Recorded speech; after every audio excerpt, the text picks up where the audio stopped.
जाता होगा। ये कितना अद्भुत होगा। सृष्टिकर्ता परमेश्वर और सृष्टि के बीच एक अद्भुत मुलाकात, एक सुंदर चित्रण, जहां परमेश्वर जिसने संसार को बनाया है, the God who created heaven's and earth, मेरे प्रियो, वो इतना सामर्थी परमेश्वर है। वचन कहता है उसके कह देने से ये संसार अस्तित्व में आ गया। उसने कहा प्रकाश हो और प्रकाश हो गया। उसने कहा सूर्य हो और सूर्य हो गया। उसने कहा चंद्रमा हो और चंद्रमा हो गया। वो इतना सामर्थी परमेश्वर है कि यिर्मयाह कहता है कि क्या उसके लिए कोई काम कठिन है? Is there anything difficult for him? इतना सामर्थी परमेश्वर।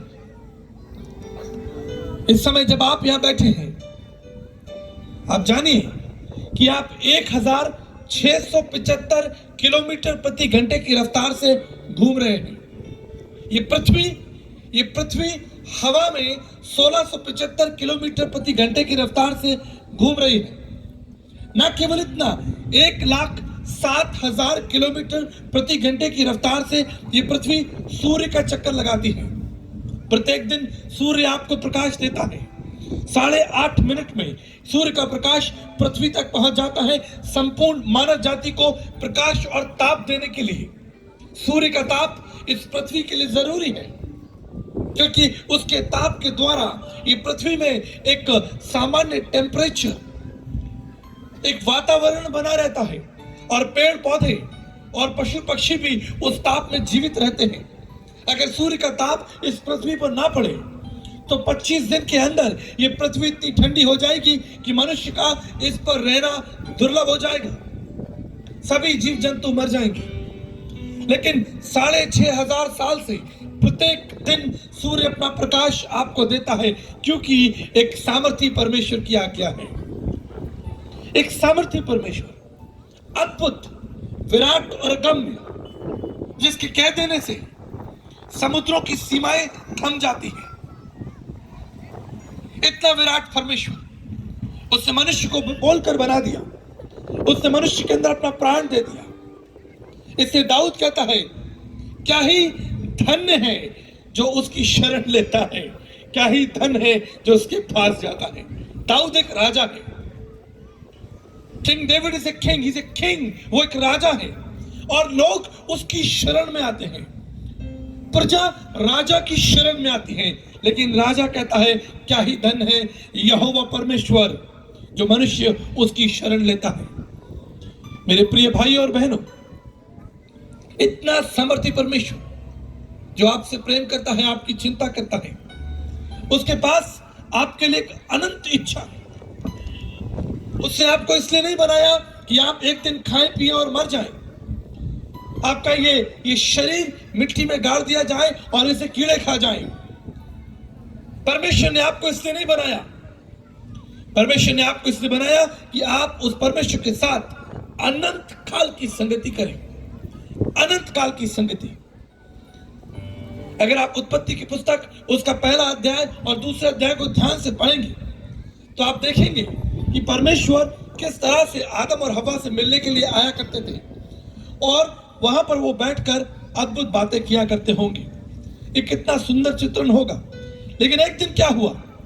बाइबल कहती है जब परमेश्वर आदम से मिलने के लिए आया तो लिखा है उत्पत्ति उसका 3रा अध्याय और 10 पद में, उसने कहा मैं तेरा शब्द सुनकर डर गया क्योंकि मैं नंगा था इसलिए छिप गया हूं।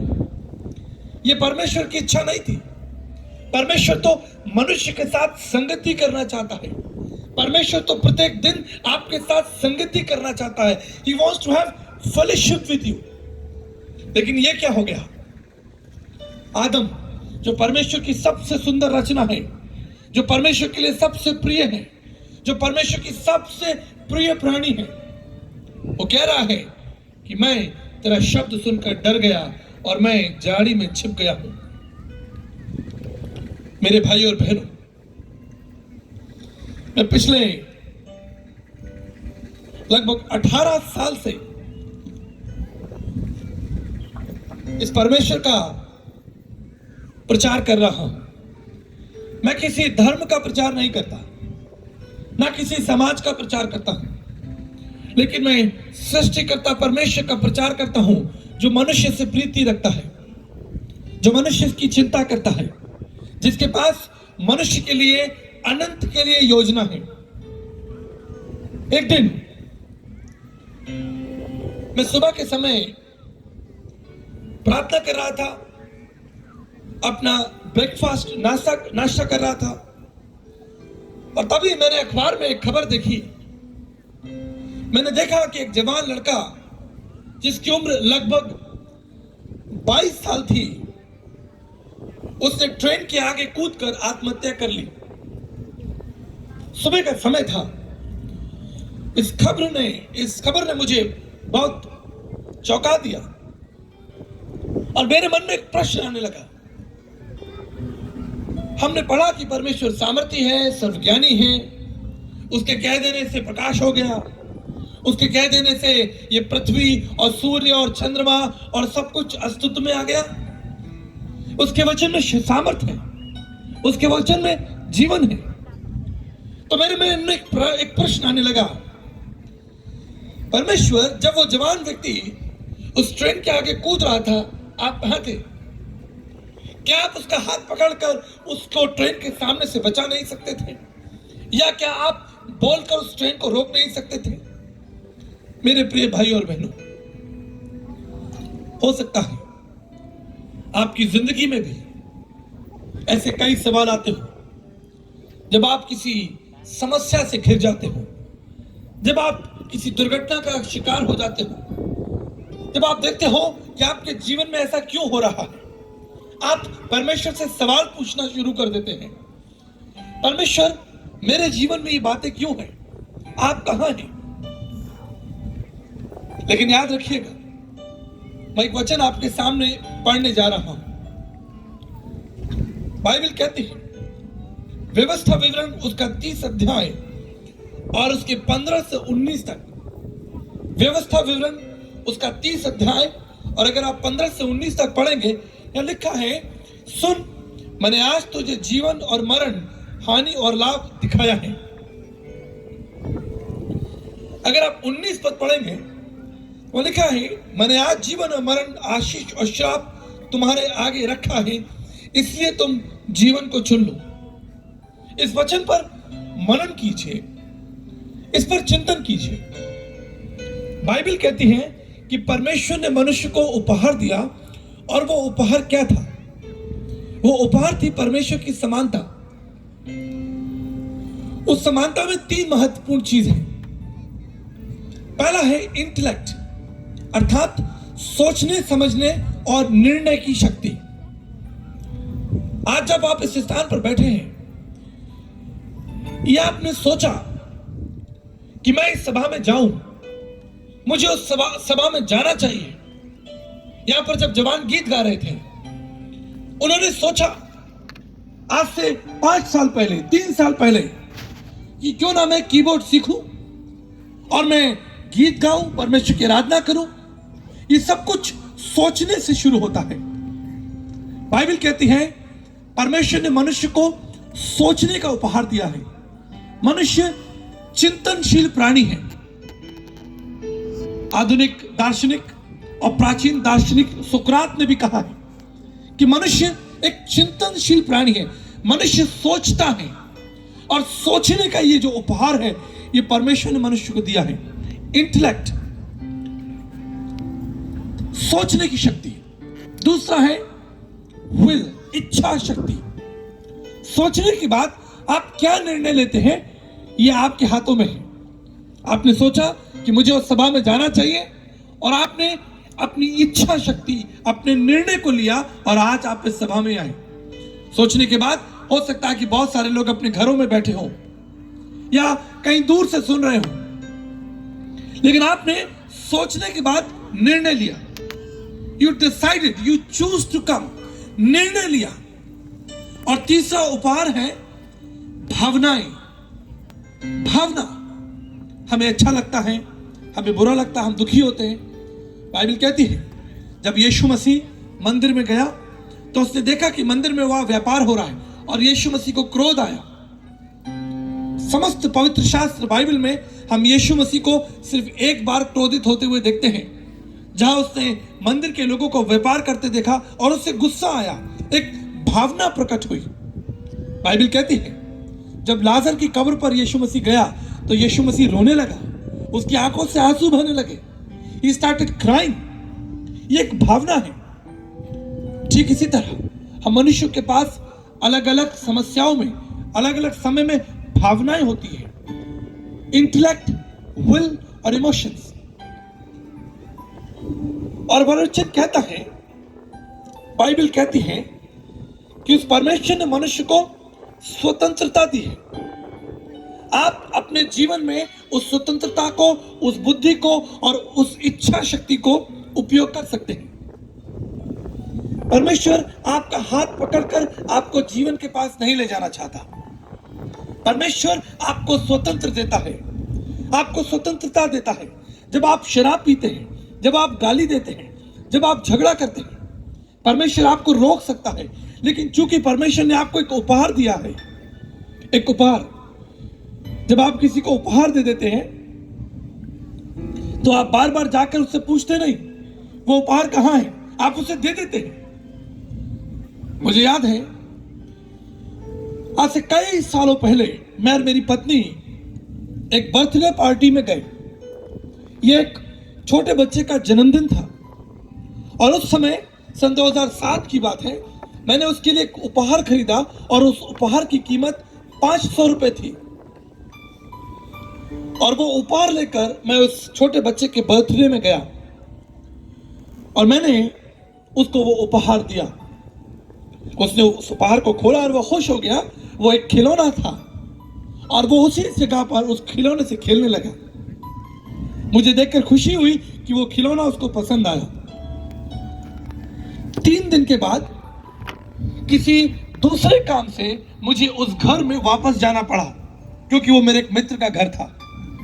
और 3 दिन के बाद जब मैं उस घर में आया तो मैंने क्या देखा कि वही खिलौना जो 3 दिन पहले मैंने अपने मित्र के बेटे को दिया था, जिसकी कीमत 500 रुपए थी, वो अब 4 भागों में टूट चुका है और वो घर के कोने में पड़ा है। उसे देखते ही मेरे अंदर एक भावना, क्रोध की भावना जगने लगी।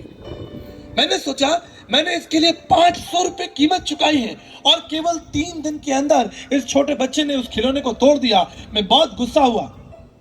वो मेरे सामने घूम रहा था, पूछ रहा था अंकल आप कैसे हैं। मेरे मन में बहुत गुस्सा था, मन कर रहा था कि मैं उसे एक थप्पड़ मारूं। मैंने ये खिलौना तुम्हें दिया और तुमने इसे केवल 3 दिन में तोड़ दिया। मैं बड़ा क्रोधित होकर वहां से निकला। जब मैं मार्ग में था, परमेश्वर मुझसे बात करने लगा। God started speaking to me। परमेश्वर का आत्मा मुझसे बात करने लगा। उसने कहा ठीक इसी तरह से जीवन का उपहार मैंने प्रत्येक व्यक्ति को दे दिया है, स्वतंत्रता का उपहार दे दिया है, निर्णय लेने का उपहार दे दिया है। मेरे प्रिय भाई और बहन, परमेश्वर आपकी चिंता करता है। कई बार हम अपने जीवन में गलत चुनाव कर लेते हैं, गलत चीजों को चुन लेते हैं। मैं एक जवान व्यक्ति के बारे में जानता हूं जो बहुत ड्रग्स लिया करता था और उसे पेट का कैंसर हो गया और वो अस्पताल के अंदर अंतिम सांसें ले रहा था। डॉक्टर ने जवाब दे दिया। आप जानते हैं उसने क्या कहा? उसने कहा काश उस समय, वो पहला दिन जब मैंने उस ड्रग्स को हाथ लगाया था, काश वो दिन वापस आ जाए और मैं उस दिन को बदल दूं और वो चीज जो मेरे सामने रखी हो मैं उसको ना चुनूं। काश। लेकिन समय निकल गया है, समय निकल रहा है। मेरे प्रिय भाई और बहनों, हमारी जिंदगी में प्रत्येक दिन आप चुनाव करते हैं। चुनाव आप चुन सकते हैं। आप परमेश्वर के साथ और परमेश्वर के बगैर अपने जीवन को निर्माण करने की शक्ति, चुनने की शक्ति आपके पास में है। आप इस जीवन को परमेश्वर के साथ जीना पसंद करेंगे या इस जीवन को परमेश्वर के बगैर जीना पसंद करेंगे, ये चुनाव आपका है। That is your choice. एक बार मैं एक आर्टिकल पढ़ रहा था। एक महिला जो श्रीलंका की थी, वो भारत देश में घूमने के लिए आई थी। वो एक बहुत ही धनवान परिवार से थी और श्रीलंका के एक बहुत ही महत्वपूर्ण व्यक्ति की वाइफ थी। जब वो प्लेन में यात्रा कर रही थी तो उसके बगल में एक जवान व्यक्ति बैठा था और उस यात्रा के दौरान उस महिला ने निर्णय लिया कि वो अपना आगे का जीवन इस व्यक्ति के साथ बिताएगी और वो उस व्यक्ति के साथ भारत में रह गई। उसने अपने पति का फोन बंद कर दिया, अपना पासपोर्ट फेंक दिया और उसने निर्णय लिया कि मैं इस व्यक्ति के साथ जो मुझे फ्लाइट में मिला है अपना जीवन बिताऊंगी। कुछ महीने और साल निकले थे। अब वो व्यक्ति वैसा नहीं रहा।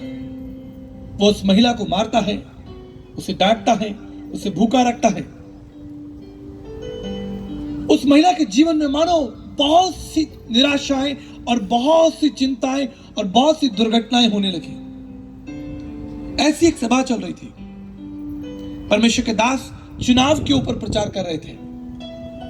वो महिला वहां आई, उसके कपड़े फटे थे, उसके बाल गंदे थे, वो कई दिनों से भूखी और प्यासी थी। जब वो परमेश्वर के दास के पास में आई तो परमेश्वर के दास के पैरों में गिरकर रोकर प्रार्थना करने लगी। उसने कहा कि मैंने अपनी जिंदगी में 3 साल पहले गलत निर्णय लिया था। मैं श्रीलंका देश की हूं, मैं इस देश में फंस चुकी हूं। अब मेरे पास पासपोर्ट नहीं है। मेरा पति, उसने भी मुझे त्याग दिया होगा, मैंने उसको छोड़ दिया। लेकिन मैं अब इस नर्क से बाहर निकलना चाहती हूं। मुझे इस नर्क से बाहर निकलना है। मुझे क्या करना चाहिए? परमेश्वर के दास ने प्रार्थना की। किसी तरह से उसके पति तक ये पत्र पहुंचाया गया कि तुम्हारी पत्नी जो तुम्हें छोड़कर भाग गई थी वो भारत देश के एक गांव में रहती है और इस तरह उसने अपनी जिंदगी में एक गलत चुनाव कर लिया था। क्या तुम अब भी उसे स्वीकार करोगे? ये उसकी फोटो है जहां उसने गंदे कपड़े पहने हैं, उसके बाल गंदे हैं, वो भूखी और कमजोर है। ये वो पत्नी है। क्या अब भी तुम इसको स्वीकार करोगे? श्रीलंका देश से फोन आया, मैं अपनी पत्नी को लेने आ रहा हूं। उससे कहो वो तैयार रहे, आई एम कमिंग। वो व्यक्ति भारत देश आकर अपनी पत्नी को यहां से ले गया। ये एक सच्ची घटना है। मेरे प्रियो, आज अपने जीवन के बारे में मनन करें। बाइबल कहती है मनुष्य के मन में बहुत सी कल्पनाएं होती हैं। नीति वचन उसका 19 अध्याय 21 वचन 19-21। मन में, हमारे मन में बहुत सी कल्पनाएं होती हैं और हर कल्पना परमेश्वर की ओर से नहीं है। हमारे लिए बहुत सी कल्पनाएं शैतान की ओर से हैं और वो शैतान की कल्पना ये है कि हम नाश कर दिए जाएं, हम मार दिए जाएं, हम बर्बाद हो जाएं, हमारा शरीर, हमारा प्राण, हमारी आत्मा अधोलोक में डाल दी जाए। ये शैतान की योजना है। लेकिन परमेश्वर के लिए आपके पास, परमेश्वर के पास आपके लिए एक सुंदर योजना है और वो है अनंत काल की योजना। और आप जानते हैं उस योजना को उसने इस धरती पर आज से 2000 साल पहले प्रकट किया, जब उसने अपने पुत्र प्रभु यीशु मसीह को संसार में उन लोगों को लेने भेज दिया जिन लोगों ने परमेश्वर का विरोध किया था, जिन लोगों ने परमेश्वर को छोड़ दिया, जिन लोगों ने पाप के मार्ग को स्वीकार कर लिया, जिन लोगों ने परमेश्वर को त्याग दिया। मेरे प्रियो, तब भी परमेश्वर आपको स्वीकार करने के लिए तैयार है। आमीन। तब भी जब आपने परमेश्वर को त्याग किया, तब भी जब आपने परमेश्वर के प्रति बलवा किया, तब भी परमेश्वर आपको वापस ले जाने के लिए तैयार है। चुनाव आपकी जिंदगी का एक महत्वपूर्ण हिस्सा है। चुनाव, इस समय जो आपने कपड़े पहने हैं, यह आपका चुनाव है। या शाम जब मैं कार्यक्रम में जाऊंगा तो मैं कौन सा शर्ट पहनूं? आप जब अपने घर में रंग लगाते हैं तो आप सोचते हैं कि मैं अपने दीवार पर सफेद रंग करूं या हरा रंग लगाऊं। यह आपका चुनाव है। चॉइस। मैं किस तरह का खाना खाऊं, मुझे क्या पसंद है क्या नहीं पसंद है। अपनी जिंदगी में हम प्रत्येक दिन कई चुनाव करते हैं, एवरी डे। निकोदेमस नाम का एक व्यक्ति था। वो एक दिन प्रभु यीशु मसीह से मिलने आया।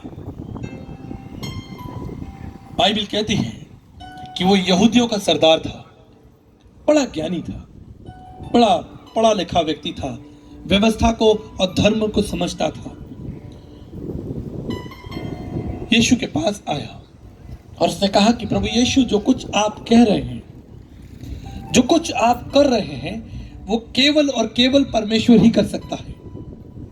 जब तक परमेश्वर ना करे तब तक ये असंभव है। यीशु क्या कर रहे थे? अंधों को आंखें दे रहे थे, लंगड़ों को चला रहे थे, बीमारों को, कोढ़ियों को जीवन दे रहे थे। ये सब बातें निकोदेमस ने देखी और वो चुपचाप से रात को यीशु से मिलने आया। वो दिन को इसलिए नहीं आ सकता था क्योंकि उसका ये चुनाव, दिन में आने का चुनाव उसके लिए भारी पड़ सकता था, क्योंकि वो तो स्वयं यहूदियों का सरदार था। लोग कहते, यहूदियों का सरदार, इतना पढ़ा लिखा व्यक्ति प्रभु यीशु मसीह से सीखने के लिए जा रहा है, मिलने के लिए जा रहा है। इसलिए उसने रात को चुना, चुपचाप यीशु के पास में गया।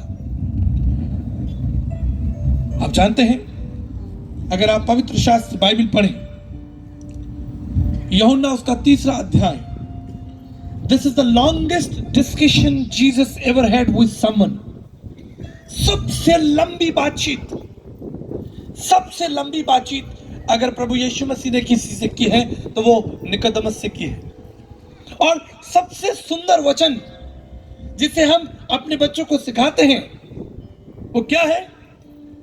यूहन्ना 3:16, परमेश्वर ने जगत से ऐसा प्रेम रखा कि अपना इकलौता पुत्र दे दिया। ये बात परमेश्वर ने निकोदेमस से कही थी। परमेश्वर ने जगत से ऐसा प्रेम रखा कि अपना इकलौता पुत्र दे दिया, ताकि जो कोई उस पर विश्वास करे वो नाश ना हो लेकिन अनंत जीवन को प्राप्त करे। इतनी लंबी बातचीत, इतना समर्थी वचन, लेकिन चुनाव क्या था? हम पढ़ते हैं और हमें ऐसा कहीं नहीं दिखता कि निकोदेमस घुटनों के बल पर आया हो और उसने अपने जीवन में पश्चाताप किया हो और हाथ उठाकर कहा हो, प्रभु मैं आपको ग्रहण करना चाहता हूं। अगर आप ध्यान से पढ़ेंगे वो शायद वहां से इन बातों को सुनकर निकल गया, चला गया।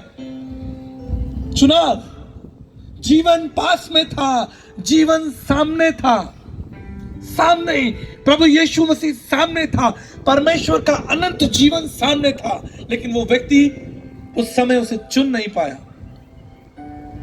बाइबल कहती है, मैंने आज तुझे जीवन दिखाया है, उसे चुन ले।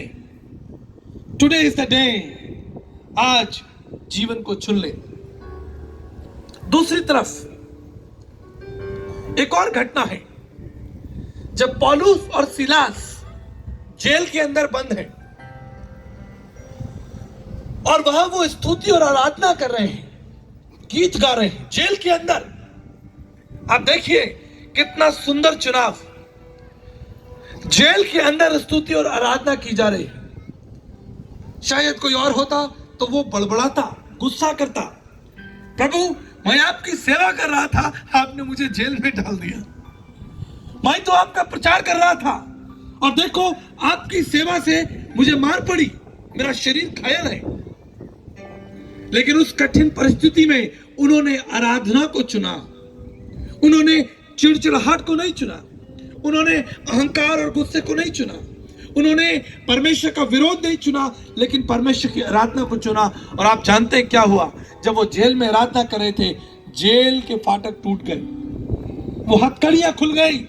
और जब जेलर ने ये देखा, जो उस स्थान का जेलर था, उसने देखा कि इनकी आराधना से ये सब कुछ हो गया, तो वो घुटनों के बल पौलुस और सिलास के पास बैठ गया और बोला, मैं उद्धार पाने के लिए, जीवन पाने के लिए क्या करूं, क्या करूं, मुझे क्या करना चाहिए? पौलुस ने कहा, प्रभु यीशु पर विश्वास कर, तू और तेरा घराना उद्धार पाएगा। आप जानते हैं उस व्यक्ति ने ठीक उसी समय अपने संपूर्ण परिवार के साथ, अपने घराने के साथ बपतिस्मा ले लिया। यह है चुनाव, यह है चुनाव, जीवन को चुनना। मेरे प्रियो, जब मैं यहूदा इस्करियोती के बारे में पढ़ता हूं तो मुझे लगता है संपूर्ण पृथ्वी पर सबसे अभागा, सबसे कमजोर व्यक्ति यही था। आप देखिए, 3.5 साल तक वो प्रभु यीशु मसीह के साथ चला। उसने हर काम देखा जो यीशु ने किया, उसने हर एक बात को सुना जो यीशु ने कहा। उसने देखा जब यीशु मसीह ने लाजर को मुर्दों पर से जिंदा किया, यहूदा ने उसको देखा था। जब यीशु मसीह पानी पर चल रहे थे, यहूदा जानता था। जब यीशु मसीह ने कोढ़ी को छूकर चंगाई दी, यहूदा इस्करियोती ने देखा ये कितना अद्भुत है, क्योंकि इससे पहले ऐसा कभी देखा नहीं गया था। 3.5 साल तक यहूदा इस्करियोती प्रभु यीशु मसीह के साथ रहा, लेकिन उसकी जिंदगी में एक मोड़ आ गया। एक तरफ परमेश्वर का पुत्र प्रभु यीशु और एक तरफ 30 चांदी के सिक्के, और वो इस मार्ग पर खड़ा है जहां एक तरफ जीवन है, अनंत जीवन है, शाश्वत जीवन है, पापों से छुटकारा है, और दूसरी तरफ 30 चांदी के सिक्के हैं। और आप जानते हैं यहूदा इस्करियोती ने 30 चांदी के सिक्कों को प्रिय जाना और उसने उन सिक्कों को चुन लिया, और परिणाम आप जानते हैं। नीति वचन उसका 14 अध्याय उसके 12 पद में लिखा है, एक ऐसा मार्ग जो मनुष्य को ठीक जान पड़ता है। मनुष्य की दृष्टि में वो मार्ग ठीक है, लेकिन उसके अंत में, बाइबल कहती है, उसके अंत में मृत्यु है। चुनाव आपका है।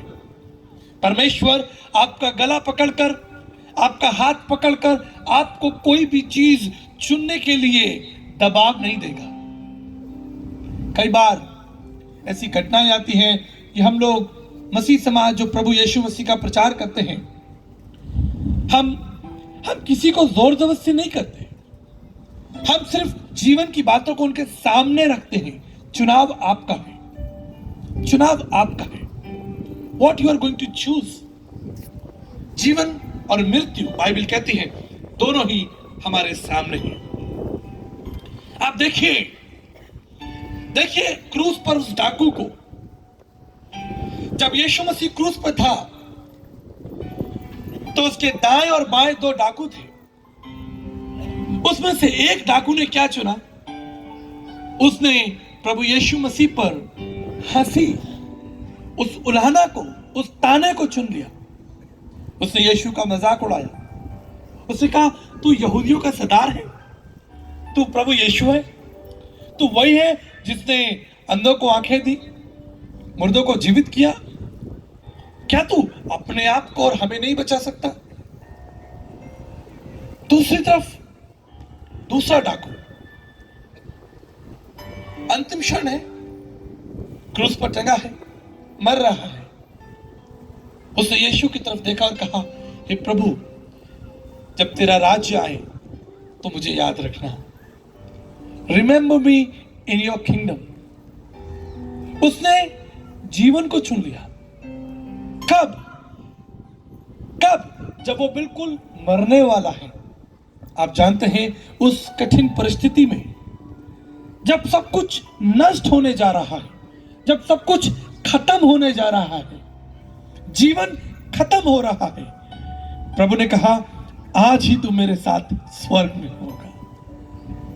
What a right choice! कितना सुंदर चुनाव है मेरे प्रिय भाई और बहनों।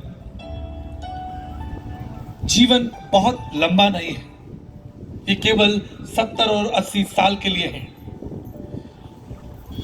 और इस 70-80 सालों में हमें बहुत से निर्णय लेने हैं। लेकिन इस संसार का सबसे सुंदर निर्णय क्या हो सकता है? सबसे सुंदर निर्णय क्या हो सकता है? जब मैं उड़ाऊ पुत्र की कहानी को पढ़ता हूं, उसने अपने पिता से सारा पैसा लिया, अपने पिता को छोड़कर वो दूर देश चला गया। एक निर्णय लिया गया कि मैं अपने पिता से सारा पैसा लेके और अपने पिता को छोड़कर दूर देश चला जाऊंगा और दूर देश में अपना घर बनाऊंगा और अपनी स्वतंत्रता के साथ जीवन को जीऊंगा। I will live with my principle. मैं अपने सिद्धांतों के साथ जीवन जीऊंगा। कहानी आपको पता है, जब उसने अपने सिद्धांतों के साथ जीवन जीना शुरू किया, आरंभ किया, शुरू में